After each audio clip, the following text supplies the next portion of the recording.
Fala, jovens, sossegado? Então aqui seguindo nossa aulinha de nosso conteúdo de refração. Professor, mas tá reflexão. Calma. A gente viu o índice de refração, vimos a lei de Snell-Descartes, tá? E agora a gente vai falar da reflexão interna total. Por que ela depende da refração, tá? Porque a reflexão e a refração elas ocorrem naturalmente, tá? A reflexão sempre ocorre uma parte, não importa como que aconteça a interação da luz com a superfície, uma parte sempre é refletida, sempre, tá? Só que existe uma situação em que toda a luz que é incidente é refletida, em que você não tem a refração, tá? E é isso que a gente vai tratar hoje. Então, eu vou aplicar a lei de Snell-Descartes, você já viu esse conteúdo ano passado, tá? Mas eu vou aplicar a lei de Snell-Descartes para uma situação limite. Eu tenho uma superfície aqui, tá bom? Uma superfície não, desculpa, um meio de propagação para a luz. Peraí, deixa eu fazer direito aqui. Fazer lisinho. Aqui. Tá, temos aqui um meio, que eu vou chamar de meio B. Meio 2, vai, meio 2. E aqui o meio 1. Eu estou fazendo a luz, então, incidir do meio 1 para o meio 2. Tá bom? Então a luz vem aqui. Vai incidir aqui na separação das superfícies. Temos a normal, que é perpendicular a essa superfície, tá? Pelo menos algo que era para ser parecido com uma perpendicular, ficou tudo torto, aí, tá bom. E aqui é o seguinte, existe esse ângulo, e eu vou considerar esse aqui o ângulo limite. Como assim o ângulo limite? Se aumentar esse ângulo, se a luz, por exemplo, incidir aqui, com um ângulo maior do que aquele ângulo limite, ela vai refletir totalmente. Igual quando você pega uma pedra e joga na água, se você jogar com um ângulo bem grande em relação à horizontal, a pedra quica na água e sai quicando ali na água. Se eu fizer a incidência da luz com um ângulo menor que o ângulo limite, vai haver a refração. Tá bom? Na verdade, nesse caso, a refração seria assim, ó. Assim. Isso, desse jeito. Tá? Então a gente tem esse ângulo limite, é uma situação hipotética em que a luz ela fica na separação dos meios. Ou seja, essa luz, ela, depois que ela encontra a normal ali, ela segue por esse caminho aqui, ó. Tá? E lembre-se que os ângulos importantes são sempre em relação à normal. Então eu tenho o ângulo limite. Oh, meu Deus. Tá difícil aqui, hein? E esse ângulo de 90. Certo?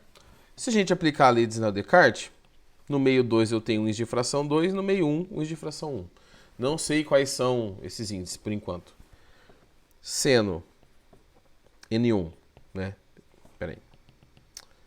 Lei de Snell, N1, seno do ângulo de incidência, N2, seno do ângulo de refração.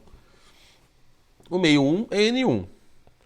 O seno aqui é o seno do ângulo limite, que é esse ângulo no qual você vai ter vamos dizer assim, uma situação em que ela não está sofrendo nem reflexão nem refração. Vamos pensar desse jeito. Maior que esse ângulo, só reflexão, menor só refração. Igual a N2 e o ângulo de refração está aqui, ó, 90 graus. Então, seno de 90 graus. Só que 90 graus tem o seno igual a 1. Então, a gente descobre e determina aqui. Seno do ângulo limite é igual a N2 sobre N1. E aí, nesta relação matemática, que é o que a gente vai usar para descobrir o ângulo limite, tá? Qual é o ângulo em que a luz não vai sofrer mais a refração, apenas a reflexão? A partir de qual ângulo, na verdade? Tem uma informação escondida ali. Como assim uma informação escondida? A função seno, em módulo, tirando o módulo de seno de qualquer ângulo, tá? Ele tem que ser sempre maior que 0 e menor que 1, tá? Em módulo. Isto significa que esta razão aqui só pode existir, essa equação só faz sentido se o N1 for maior que o N2. Tá? Ou seja, se a luz estiver indo do meio mais lento para o meio mais rápido. Só ocorre a reflexão interna total se a luz estiver indo do meio lento para o meio rápido. O inverso, não. O inverso vai acontecer a reflexão e a refração. Então, por exemplo, a luz vindo do ar para a água sofre a refração sempre. Tá? Ela está no meio rápido, que é o ar, para o meio lento, que é a água. O inverso, existe uma possibilidade ali, inversa, né? Em que você não terá mais a refração, apenas a reflexão. Então, a reflexão interna total só ocorre... Oh, meu Deus. Quando a luz provém... Opa, provém não. Vou colocar... A luz incide na direção de um meio mais, ou melhor, menos refringente. Vou colocar mais rápido, mas vamos usar os termos aqui. Um meio menos refringente. Tá bom? Deixa eu ver se cortou. Não cortou.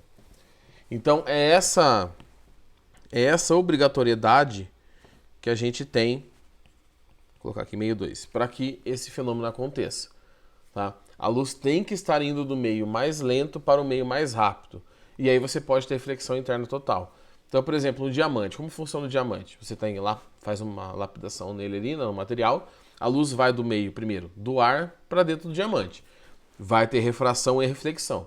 Quando a luz está dentro do diamante, ela fica refletindo várias vezes ali dentro. Porque ela está tentando sair do diamante, que tem um maior índice de refração, para o ar. Alguns raios saem, outros não. E aí essa luz que fica refletindo ali dentro, quando ela sai em maior intensidade. Porque você tem, vamos dizer assim, um acúmulo de luz saindo por cada face. E aí o diamante brilha. Tá? Vocês podem ver isso também em plaquinhas de acrílico. Aqui eu não tenho nenhuma. Você tem, por exemplo, o que faz acontecer com uma plaquinha de acrílico? Não é. Tá? Em que você ilumina, por exemplo, ela é toda de uma cor. E aí as bordas dela brilham. Tem um material desse lá no colégio, não sei se vocês lembram, que diz quando o William usa, que é de coisas geométricas lá, de sólidos geométricos, que essas bordinhas todas brilham. Acontece isso, a luz entra, tá? Acontece isso aqui, ó. Deixa eu fazer o desenho. Eu tenho uma lâmina, tá? De algum material, que tem uma certa espessura.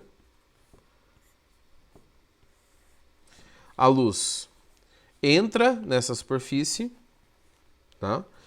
Uma parte é refletida, outra parte que eu vou mudar de cor aqui, mas não é o fenômeno que acontece, é refratada e fica presa dentro dessa lâmina, refletindo várias vezes.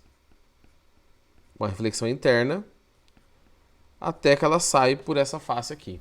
Então essa face, para esse observador, ela vai brilhar. A gente tem o brilho, tá bom? Outra grande aplicação é a fibra ótica. Como funciona a fibra ótica?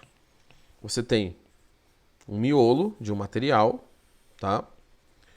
Aí aqui você tem uma casca de proteção, tá? Que eu vou fazer branco, a cor branca, para não quebrar. A fibra ótica antigamente, se não me engano, ela era vidro, tá? Depois agora mudaram para um acrílico, para um material um pouco mais maleável e mais fácil de trabalhar. Você incide a luz dentro dessa fibra ótica aqui, tá? desse material de dentro. O índice de refração deste material de dentro eu vou chamar de N1 e da casca externa de N2. Para poder acontecer reflexão interna total, eu tenho certeza que N1 tem que ser maior que N2, ou seja, a luz tem que estar tentando sair de um meio mais lento para um mais rápido. Espera que trocou de cor aqui. N2. E aí a gente tem a reflexão que ocorre aqui dentro. Professor, mas a luz vai andar muito mais fazendo esse monte de reflexão. Sim, ela vai andar muito mais, só que a luz é muito rápida. Então, por mais que ela faça um caminho muito maior, refletindo várias vezes ali dentro, Como ele é muito rápida, você consegue transmitir sinais, pulsos luminosos com muita velocidade. Não é à toa que a fibra ótica, tá? A fibra óptica, que é esse exemplo aqui, hoje é a maior velocidade que a gente tem de conexão com a internet. Por mais que a sua casa seja a cabo, net, claro, sei lá o que vocês usam aí, a banda de internet vem por fibra ótica. Entre os continentes existem cabos de fibra ótica que passam por baixo do oceano, ali no fundo do oceano, carregando essa informação. Por quê? Porque a transmissão via satélite, primeiro, é muito cara, você não tem satélite para banda de toda a internet do mundo. E segundo, que você tem a segurança da luz estar passando ali embaixo e você tem um controle. Ninguém vai mergulhar no fundo do oceano para pegar sinal de internet. Tá? Se você solta o sinal para o satélite, qualquer pessoa pode pegar esse sinal. Tanto que a NetGato, SkyGato funciona assim. O sinal da TV está aí, você arranja um jeito de burlar o sistema de proteção. Tá? E você acaba usando um sinal que não era seu. Então, além da segurança, a velocidade é maior por cabo. Se eu não me engano, teve alguns anos atrás, acho que uns 2 anos, rompeu o cabo de fibra ótica que vem do estado de São Paulo para o Paraná. Rompeu um dos cabos, né? E aí algumas operadoras de internet ficaram sem sinal naquele intervalo de tempo, tá bom? Então, lembrando, o maior exemplo da reflexão interna total é a fibra ótica e a nossa dependência aqui é essa.